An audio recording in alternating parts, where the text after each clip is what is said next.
This is James Martinez for another very special edition of Cash Flow today on 1/11/11. This is real. It is documented. It is in the federal court system. James Walbert has the first federal case. It's in court regarding the implantation of an RFID chip into his body. My other guest, Bob Boyce, just had a device removed from him. These guys are not hallucinating. This is going on and is totally real. And this is signed from Jim Guest, State Representative, 5th District from Missouri House of Representatives. I've been acquainted with Mr. James Walbert for over 3 years and his personal struggle to get relief from the continuing electronic harassment, physical abuse, and intimidation he is subjected to. There is a sound medical evidence and medical evaluation to verify that an implanted device does exist in the body of Mr. Walbert. Dr. John Hall, who is experienced in reading MRIs, has confirmed that a foreign body and most like a microchip is present in his body. Has also been confirmed by Dr. Hildur Staninger, industrial toxicologist of the Integrative Health Systems, LLC. This has also been confirmed by William Taylor, a recognized expert in the field of technical surveillance and countermeasures. I had taken 31 blood tests, and I've had all those done. I have all the results here. I have a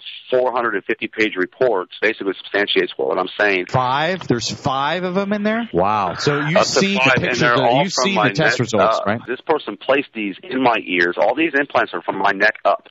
So they're in my neck. They're next to glandular areas or endocrine systems that can be hyperstimulated as well as in both ears. So it's making a neurological access. You know, who's ever doing it had a plan, had prior experience, and knows what they're doing. So this is the first case in the courts in U.S. history of something like this. Am I correct? Yes.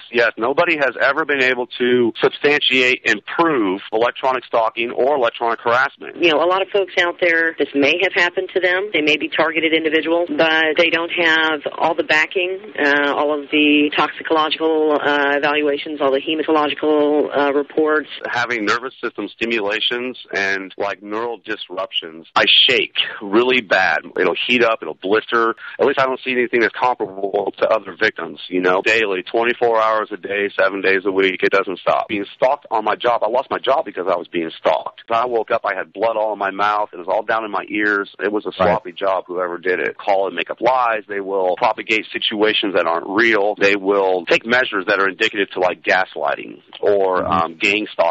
It seems that no matter how much evidence I present to people, they absolutely refuse to do their job. I presented everything to the police department. They have done nothing but ridicule me, reject me, make comments that are just completely ridiculous. They have done nothing about it at all. I was able to substantiate and prove my case in front of a judge. Twice I had to go through 2 judges to make sure that this protection order got issued, and they still did nothing. They came out to my house and made fun of me. And this guy's supervisor came out and made his punishment was to sit out in front of the apartment complex all night long, basically poking fun at me. Him calling me, asking me, you know, what I was doing with James. Didn't I know he was off, or basically not. One of the countermeasures, you sleep in a copper cage. He has no, financial support, which is part of the problem, part of the course of being harassed, is to put him under, basically. The playing field in your whole life has been completely changed, and your perception of life, your value of life, all of those things have changed now. He approached me and started telling me that he was going to start stalking me with this equipment, that he had done this to people before and got away with it, and he was, there's no chance that he's going to get caught because no one will believe me, and so this guy has had this, execution of his crime down pat. He's had prior knowledge as well as prior, experience. I mean, obviously they placed implants in my body with intentions. Neuroprosthetic implants in my ears. These things are designed to alter and stimulate my nervous system. So, whoever done this, had prior knowledge to doing it. I would have never suspected this guy. James, when you go to the courthouse, are there reporters there? No, actually. Nobody even shows up, huh? Has local media, television, will they touch this story? No, they won't. This is too scary for people. They had discussed removal, and then all of a sudden, they weren't willing to work on it anymore. Concerned about threats.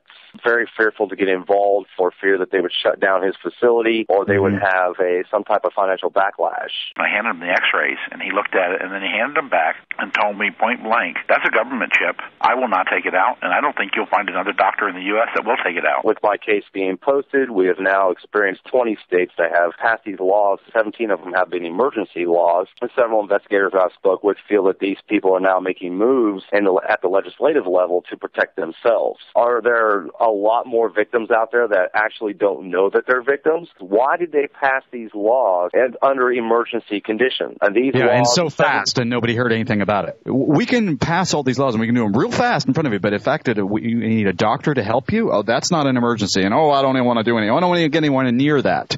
It's pathetic to me. The whole thing is pathetic, and there's some people behind this. There's going to be a big showdown. I was able to track that it was from Verichip based on his RFID signature, and now that we actually have physical possession of the chip, I believe it was Raytheon Corporation actually makes them for Verichip. And I had picked up EMF radiation from my shoulder using an EMF meter. We have not been able to find this chip in the public database, which means that must be within the lot of chips sold to the government, namely NSA buys these in bulk lots, and we don't have access to the NSA database, obviously, to verify who this was issued to in order to implant me. Verichip is now referred to as positive ID or PSID. Positive ID. I can't imagine why. Has veered off the track of normalities with this particular type of the controversial subject of being implanted in controversial subject of mind control and physiological control. I'm not real sure what would motivate a human being to do this to somebody else. That to me is very criminal. It's very sociopathic. It's very morbid. If there's anybody that should be getting a crazy label here, I would venture to say it would be the person that's committing the crime against myself. I would never just sit around watching TV and think, hey, I'm going to go put an implant in somebody and abuse them. The RFID chip was an idea that I was fully aware of when I worked with Walter Bowart, who wrote the book Operation Mind Control. I've heard of this before. This is the first time I've heard it in a federal court case issue. I want to congratulate you for doing all the steps that most people cannot do. You're a part of history now. This is a much bigger picture because I think everybody deserves to understand what is really at stake.